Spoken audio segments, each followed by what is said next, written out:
I welcome you to today's edition of the Cryptoimmersion Program. And so by now, I believe that you must have got some ample knowledge about how the blockchain technology works. I started out explaining it at the introductory session of this program. I started out explaining the concept of the blockchain technology and how it is the bedrock of the crypto space, and especially Bitcoin, which is the pioneering cryptocurrency. It is run on the blockchain technology. And I explained the fact that the blockchain technology is not peculiar to the crypto space. It is a technology that crypto or Bitcoin brought to the limelight, because Bitcoin happens to be the most popular project that was first run on the blockchain technology. Okay, and then I explained that there are three main concepts or elements that make the blockchain technology run in a decentralized manner. And that's the fact that there is a peer-to-peer system that permits computers to directly send data among one another. Okay, computer, a peer-to-peer system of computers that can send data among one another, that can share data. Okay, and that information on the blockchain technology are sent as cryptograms. When you send an information, when a computer sends a piece of information, it is translated into a cryptogram, meaning a code, and such that only the computer to which the data is intended can decode the full details and can receive the data that is being sent. And that is to ensure that there is no third party that can tamper with the details of the data that is being transmitted. And though I also explained the fact that there are miners that validate or confirm the data or the validity or the genuineness of the data that are being transmitted. Okay, and that's what leads us to the third element of the blockchain technology, which is a consensus algorithm, a set of rules that determines what is considered to be valid within the network. So, and the miners, this is where the miners come to place. In actual sense, the miners cannot tamper with the details of the data that have been sent as cryptograms. Nevertheless, these miners who participate in the network through their computers can validate the genuineness of the data that have been sent, in a way that I explained at the introductory session. I also explained that there are different types of coins. Apart from Bitcoin, there are altcoins, which are other coins apart from the Bitcoin that follow the same or similar technology. Some of them have, of course, they all have some modifications that make them different from Bitcoin, but basically they mimic, or they try to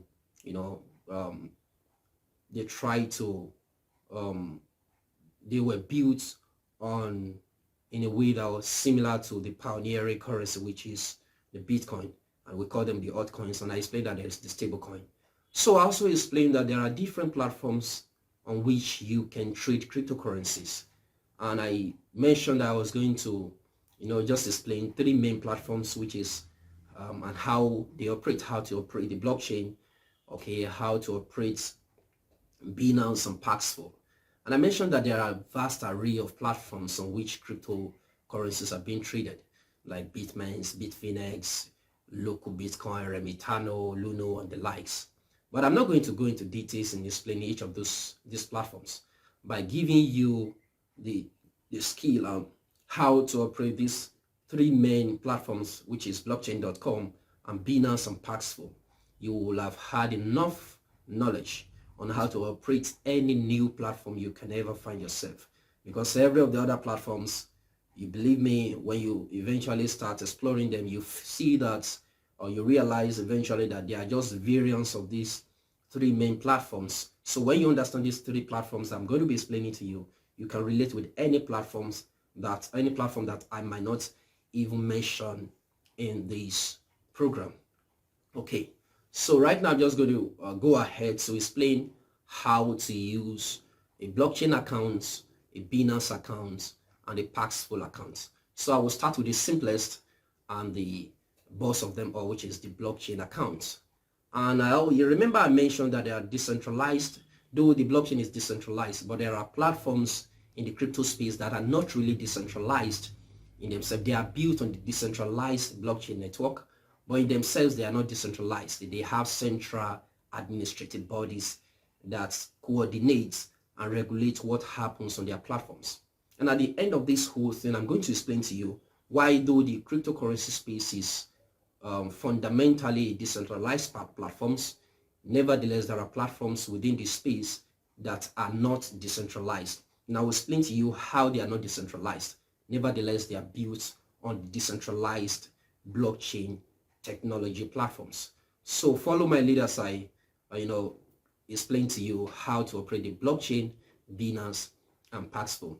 And subsequently, I will explain to you the difference between these platforms and what makes what makes the blockchain decentralized and what makes the others not decentralized, and how to work around this in such a way that you use them to your advantage. So I'm just going to proceed right away to how to use blockchain. And remember, in the previous session, I gave you the assignment and I asked you to register an account with blockchain, register an account with Binance and Paxful. I gave you the correct links. And I explained to you, be very careful. There are phishing sites and scammers here and there who are your greatest risk in this space. So you want to be careful that you are typing the right letters. These scammers can just modify some letters, and if you're not observing enough, you can fall prey to these scammers. So be very, very cautious and do ensure to use the links that I give to you. Okay, use the links I give to you. I can assure you the links contain the right sets of letters. Okay, and then that will do a lot to protect you from those phishing sites that might try to mimic any of these platforms. So I'm just going to go ahead to explain to you how to use the blockchain, a typical blockchain account and the others. I'm going to go into them in sequence, starting with blockchain. Then I will go into either Binance or Paxful. Okay, so by the end of the class, you will have been well grounded in this. So I'm just going to go ahead to blockchain.com right now. So I'm going to go to blockchain.com and then log into my account. So I expect you to do the same. Go to blockchain.com and log into the account you already open. And I'm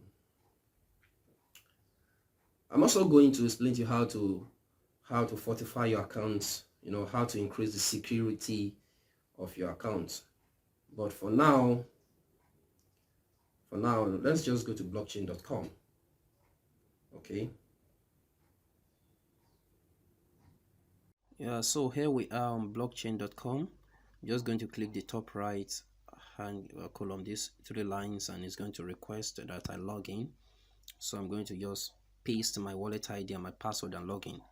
If you have registered on the platform like I instructed in the previous session, just put your wallet ID and your password and log in. If you don't have your wallet ID already put there, like I have mine, it's because I've been using the account, that's why I have it put there already by default. I mean, because I used it earlier today. So if you don't have, you can just send my wallet ID and put your email, and it's just going to forward it to your email so that you can have it. Copy and come ahead and paste it here.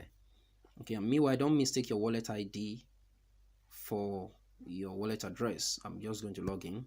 Your wallet ID is a login detail.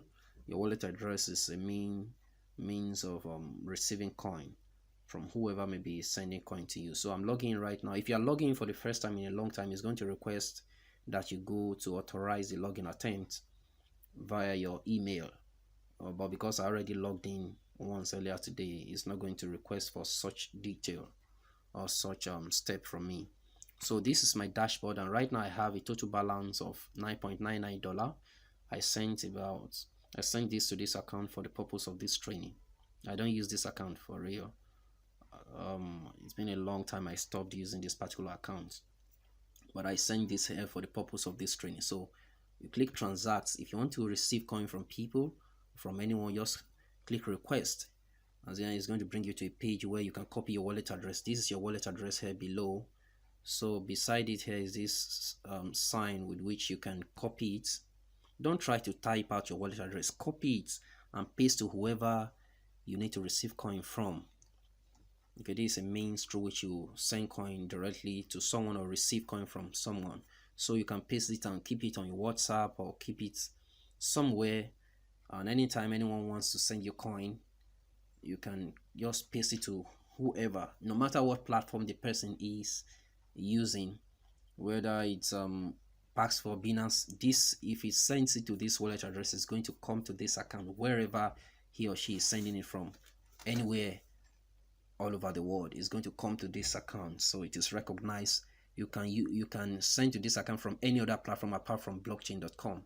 So when you need to send coin to anyone, you just click send instead of request. So, and then you paste the person's address, wallet address here. But I'm not going to paste my own wallet address because I can send to myself. So I'm going to paste another wallet address for another account. So I'm just going to go ahead to copy the address for that account. This is another account. I use a mobile app for this particular account. So I'm just going to copy the wallet address, click receive Bitcoin. So I'm copying the wallet address. I just copied it. Okay, so I'm coming to paste the wallet address here. Okay, so I paste it there. So, and then below it you state the amount you are sending. You can state it in dollar or in Bitcoin. So you can state in the Bitcoin, assuming you are sending 1 Bitcoin. That's about $37,757. But I can't send 1 BTC now because the amount in my wallet is not up to 1 BTC, so it's not going to allow me to send that. So I'm just going to I will type in the dollar value of what I have. You can type it in dollar or in the Bitcoin. So I'm typing the dollar, which is 9.99. Okay, see, higher than what I have. And then the transaction fee is so high. See the transaction fee below here, 7.42. That is too high for sending 9.99. But sometimes when there's high volatility and Bitcoin is rising so high, you know, the miners can increase the fee that they charge. Okay, you know, I explained the role of the miners earlier. So they can increase the fee they charge because they know many people want to send coin, they want to quickly sell it out, so they increase their fee so that they can make more from people sending coin from between one another. So this is too high. I can't send with this value 7.42 to transfer 9.99. That's too much. So the maximum I can send now is 2.56, and they are going to charge me 7.42. That's too much. So I'm just going to modify this transaction fee. You can use this network fee, regular, priority. Priority will even be higher. And the implication of this transaction fees, the higher the fees that you are paying, the faster miners are going to attend to your transaction and confirm it fast. Okay, so if you are paying low, they are going to attend to it. It's going to be of less priority. Okay, so but I don't mind waiting now. So I'm not going to use either of regular or priority now because both are just too high for me. So instead I'm going to use this option here. You see custom fee. It allows me to type in the amount I'm willing to pay. So it's saying I should type it in as Satoshi. Satoshi is another another measurement in the crypto space, but you don't need to bother yourself too much about thinking in terms of sats. One sat is 0.00000225 right now. Okay, but don't bother yourself. I prefer using BTC. It doesn't matter the number of zeros I have to pronounce. I prefer just stating my quantities in BTC, in Bitcoin or dollar. Okay, so you're going to use 1 sat. 1 sat is equivalent to 0.08. Now I expect it $0.08. I expect it to be more than that. So it should be about $0.1, which is 1 cent or 16 cents. Okay, so and then that's because I type in 2.56 here. That's why it's to send 9, let me type 10. It's not going to allow me send 10 because that's too much, more than what I have in my account. So I'm clicking maximum here so that I can know the maximum I can send with 1 sat, which is 0.07 dollar. That is too low. They might not confirm me for days if it's too low. So let me use 2 Satoshi, 2 sat, which is 14 cents. That is reasonable. So the maximum amount I can send right now is 9.85 with 2 sats. So I'm going to click continue. Okay, so this is continue. These are the details of my transaction. It shows the address I'm sending to. You can confirm to be sure you have pasted the right address. This is the amount. This is the fee I'm being charged that is given to the miner for the work of confirming transactions. Then I just click send Bitcoin. Meanwhile, immediately you click send. Okay, it said your Bitcoin transaction failed to send. Try again. This is the first time I'm seeing this in all my experience with Bitcoin. It's almost never fails. So I'm not sure why that transaction fails right now. I'm not very sure why that is happening right now, but I'm going to try to fix it. I'm going to try to see what happened. So just a minute. I hope it's not because the fee is too low. I sincerely hope that is not the reason. Let me see if I increase the fee to 5 sats. That's 0.36. The maximum I can send is 9.67. Okay, let me continue.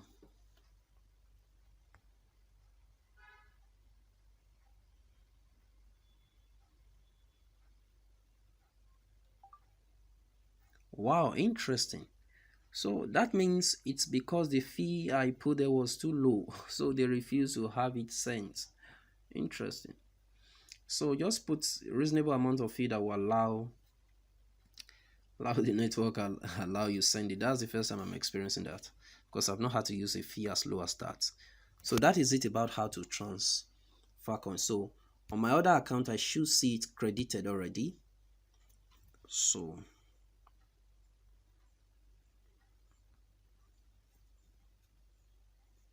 after logging in on this my other account to which I send the coin, I should see it. Okay, it's yet to be put in the balance because it's not been confirmed yet, but it should be under activity. I should see it as an incoming coin. So when you send a coin, the person, if it's through the same platform like this blockchain, then it should have been registered that there's a coin that is coming in. Oh, interesting. I think there is an issue right now. It's not able to put. Okay, there's an incoming coin which is 9.63. If you click it, it should show you the details. So it's confirming. Remember I mentioned the concept of confirmation at the introductory say. So it's confirming right now. It's not confirmed yet. So a fake coin can remain like this for so long and eventually disappear. But if it's a genuine coin, it eventually be confirmed. So you see, 0 confirmation of it. It normally undergoes 3 confirmations on this platform. So 0 of 3 confirmations. So right now we can't be sure if the coin is legit or not until we see 1 confirmation. But based on trust, sometimes we make payments. If you are dealing with someone that you consider legit and you think the person can't dupe you, you may pay the person before you see confirmation, because this confirmation can take some time, and sometimes it happens fast depending on your transaction fee and depending on the traffic on the network. But see, for example, the previous transactions, after it's been fully confirmed, later you may start seeing something like 1 of 3 confirmation. Immediately I see 1 out of 3 confirmations, I normally consider it as a legit coin. Okay, and fake coins are not common, but these days people say they have experience with it. I've not had any experience with a fake coin. I've not seen one before, but people talk about how they experience how it disappears. Okay, so but see, the ones I received like some times back, it's been a while I last used this particular account too. So see this transaction of $2,000, eventually you see it complete. You see, instead of seeing 0 of 3 confirmation, you see it means the confirmation is completed already. Okay, so and then you can view this transaction on the blockchain explorer. Okay, and if I click it like this, it's going to take me to the blockchain explorer where you see the details of the transaction.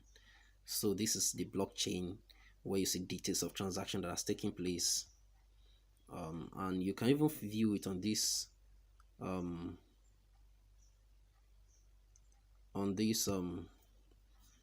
you see the coin I sent earlier is this sent coin. You can click the sent coin, then you see this blue stuff here. If you click it, it's going to take you to the explorer where you can see the details of the transaction, the hash. This is the transaction ID, also called the hash. You may hear it being used in this column. The use of this hash is we can use it to track any transaction. For example, if there's somebody in between us, maybe an escrow that wants to confirm if we had any transaction between this wallet address and this wallet address. This is my wallet address, the address from which I'm sending the coin. It is being sent to this wallet address. This particular fee is being charged. Okay, so for example, if I copy this hash, this icon beside here is used to copy hash. So on a normal day, if I just come to blockchain.com/explorer, this is it. If all I need to do, I can paste the hash here in this column, or I can paste the wallet address, the wallet address of the receiver or the sender. If I paste the hash, for example, and just click search here, it's going to bring the details of the transactions. You see it, and that's why I mentioned in the introductory video that it's an open ledger. Anyone can view the transaction between the two of us as long as the person has a transaction ID or even the wallet address of either of us. They can view the transaction that took place between us. Okay, so these are the details of the transaction. You see that. So by going to blockchain.com/explorer, you can view the details of the transaction. This is open to anyone. It's an open ledger system. And if, for example, we use the wallet system, for example, if I come here and copy, let me copy the wallet address. Okay, let me just go to the website. Okay, I'm going to my account. This is my account. Transaction. Remember how I copied the address earlier? So I'm copying this wallet address. So if I go to blockchain.com/explorer, I can paste the wallet address there. In this column, instead of the transaction ID, I can paste the wallet address, then search. You see, it's going to bring the details of the transactions that happen on this particular wallets. Okay, it's not showing anything now because that wallet address has changed, and it has changed. So this wasn't, it has changed. So this is a new wallet address. So it couldn't, this wasn't the wallet that it had, that was on that account at the point when I was sending that coin. That's why it's not showing all the details of this recent transaction. But let me use the receiving wallet address. I'm using the receiving wallet address. Let me use the receiving wallet address.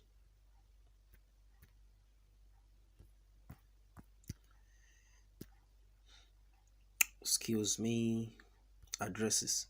So let me use the receiving wallet. This is my Bitcoin address.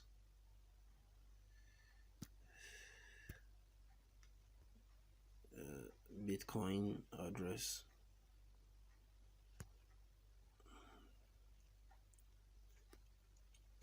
Okay, I may need to, okay, so transfer, receive coin.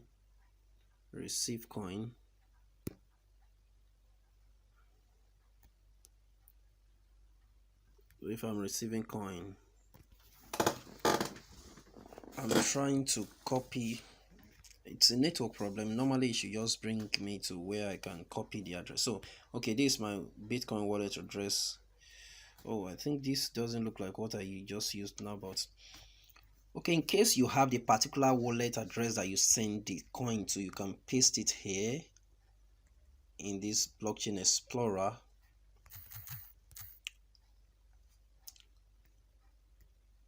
I hope that hasn't changed too. And meanwhile, don't be bothered by changing wallet address. Even if it changes to anything, the previous one will still be working. Okay, I think it could, okay, I think it's changed.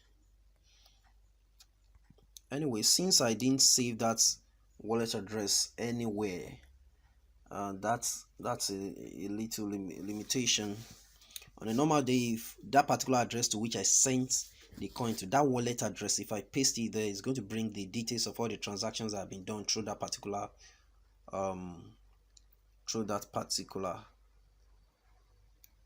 through that particular wallet address, but there should be a way of copying that wallet address. I just remembered one way, the address that I sent it to, 1NE. I'm going to check the address. I want to try to copy that address. This is the address I sent it to. Yeah, I'm copying text. So if I come to Blockchain Explorer, this is the particular address I sent it to. So if I paste the address, we can verify if there was a transaction on this address. So you see that this particular address has just received Bitcoin from someone. So that's how you see that with the wallet address, it's an open ledger system. We can always check whatever happened through that wallet address. So going back to my account, that is basically how to send or receive coin on the blockchain website. And the other thing I might want to show you is just fortifying the security of your account. Let me just see, you see this security logo here. Clicking it will bring you to a page where you can, I try to cover my email so that I'm not vulnerable, though that email is not what I use for my transactions. But you can increase the layer of your security by enabling the two-step verification, and then you can also use the backup phrase in addition. So if you click the enable the two-step verification, you can use your mobile phone number to receive. It means anytime you want to log in, maybe on a new device or log in after a long time, it's going to request for a token so as to confirm that you are the same person. So you can use your mobile phone, or you can use an authentication app. I use Google Authentication. So you just go to Play Store. You go to Play Store. All you do is go to Play Store and download the authenticator. I use Google Authenticator, so I already have it, so it will just open. So when you open the authenticator, it's very easy to anytime you want to add a new account to your authentic, I don't want to open because there are sensitive details there. So you merely will need to scan this barcode here. So that means you will need about 2 phones for that. You can screenshot it, okay, and try to save this screenshot, because if you use a Google Authenticator, if you ever lose the phone holding the Google Authenticator, you might not be able to log in again. So but if you have this screenshot saved, usually offline, you can print it out so that anytime you have a new phone and you want to reinstall your Google Authenticator, you always have it to scan, because if you lose that phone, you may not be able to log into your account again. Okay, when you scan it, it will be added to your authentication app, and anytime you want to log in, it will request for the token. You open the authentication app, there is a fast changing set of codes there that you can always type in. Maybe I will need to use another video to explain that further, but that is how to increase the layer of your security. Then you can also click the backup phrase here to bring some set of letters that you can